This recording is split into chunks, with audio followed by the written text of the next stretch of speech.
Hello, everyone, and welcome. My name is Clare Maffei.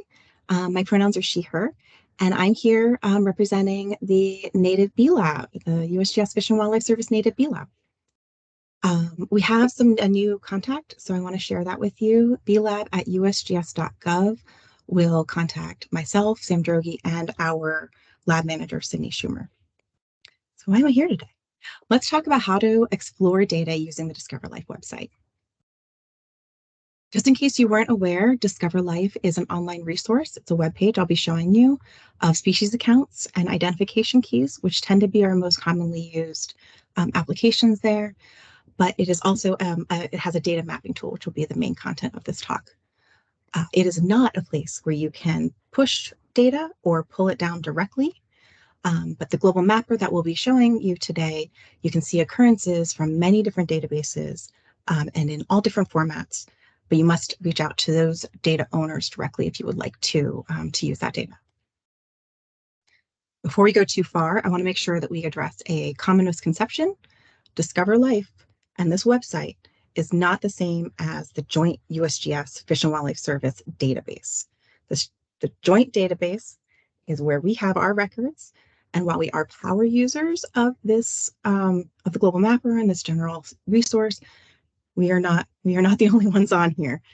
So you can find our data by typing in Joint Native Bee Laboratory on GBIF. And in February, we just uploaded 505 records. So over 500,000 records have just hit GBIF from this joint database. So let's dive into the actual global mapper that we're talking about today. The utility of it is that you're going to use it to view species occurrences from many data sources and identify data owners. And we're going to walk you through that.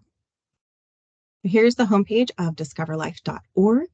You'll notice that there's other links here. There's little images for these different taxa.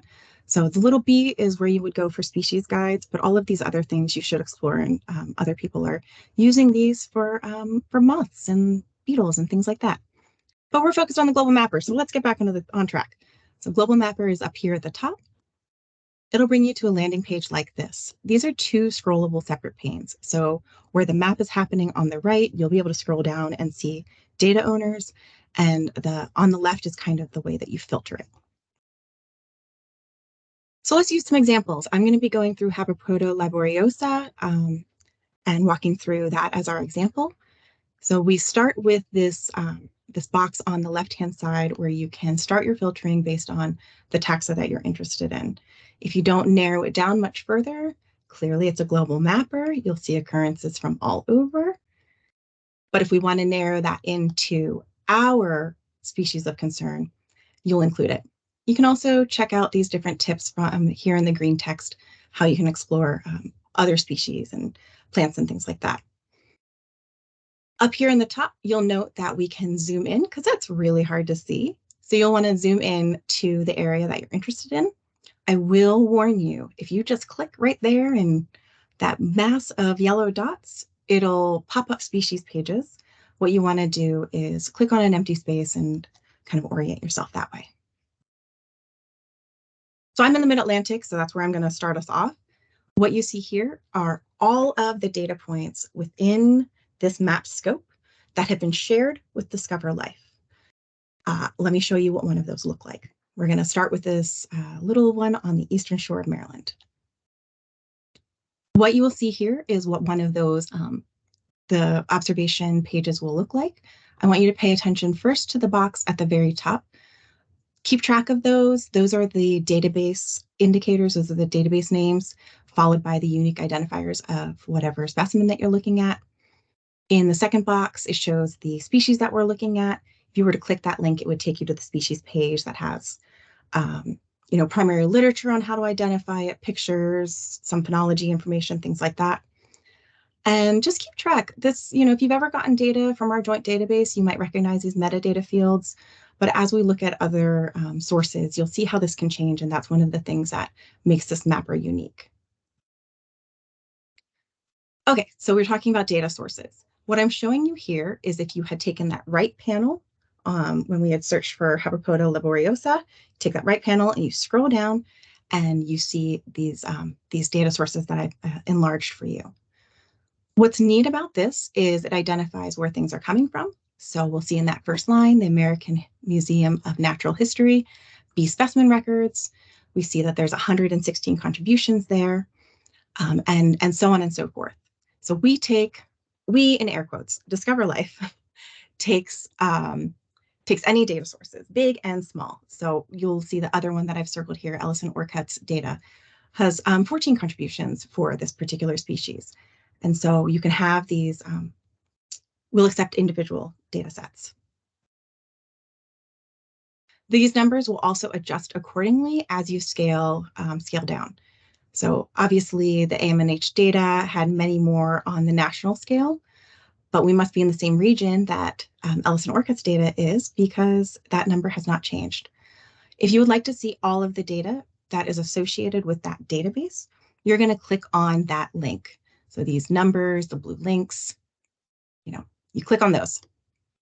It'll bring you to a record page as well. You'll see the database name in the top square, followed by this particular's unique identifier. We'll note that this has very different metadata than the joint database uses. And here at the bottom, when you're looking at a database, you'll also have the opportunity to see all these other unique identifiers that are associated, that have been included. When you look at an individual point, it'll all look the same, except for you won't have this basic records anymore. So I'm going to show you how to filter by specific database. We're going to be using this number at the very top, that prefix. So to do this, on that left-hand side, we've scrolled down, we've come into this database box and entered that prefix. We've hit submit, and this has narrowed us into the data that has been contributed by Ellison Orcutt. I'm sure if we scrolled in a little bit closer, we would see the other 10 data points, but at this scale, that's what we're seeing. And you can click on any one of these and get to that specimen record, as we've already seen. So there's an example of that specimen record. The final thing that I want to show you are the utility of the state centroids. So these are from John Asher. Thank you so much for maintaining our state records and our global records. You can click centroids, and these are really useful to get an idea of the potential scope of distribution of whatever species that you're looking at. But we also want to be really careful. This record is mapped to the region center and is not an exact location. Use that as you will. And if you want to not include the state centroids, you would go back to that database field, that database filter, and just click minus, do minus AMNHBs. And I know that John Asher has put a lot of work into these centroids and has given many talks on how to use this, much better than I can address here. So I definitely refer you to the resources that he has created. Let's sum up. So the global mapper. DiscoverLife will map any data shared with the website. Big, small, independent, GBIF, it's all there. It will retain the native formatting of the dataset that's been provided. That owner retains complete control, and you can, whomever you are, may delete or add to it as you see fit. And independent users may not download that data. To do so, they would need to contact the data owner directly. With all of this, I've been so persuasive. Don't you want to share your data? Email us. In conclusion, what you can do with the global mapper is that you can map those data points. You can look at the metadata of anything. You can choose to share your data. You cannot upload or download. But just in general, you can make DiscoverLife better by helping clean up identification speech pages, and we would love to see that. So thank you so much. I was really happy to be here today. We have the appropriate citation information included here, and I guess we'll be talking soon. Thank you so much.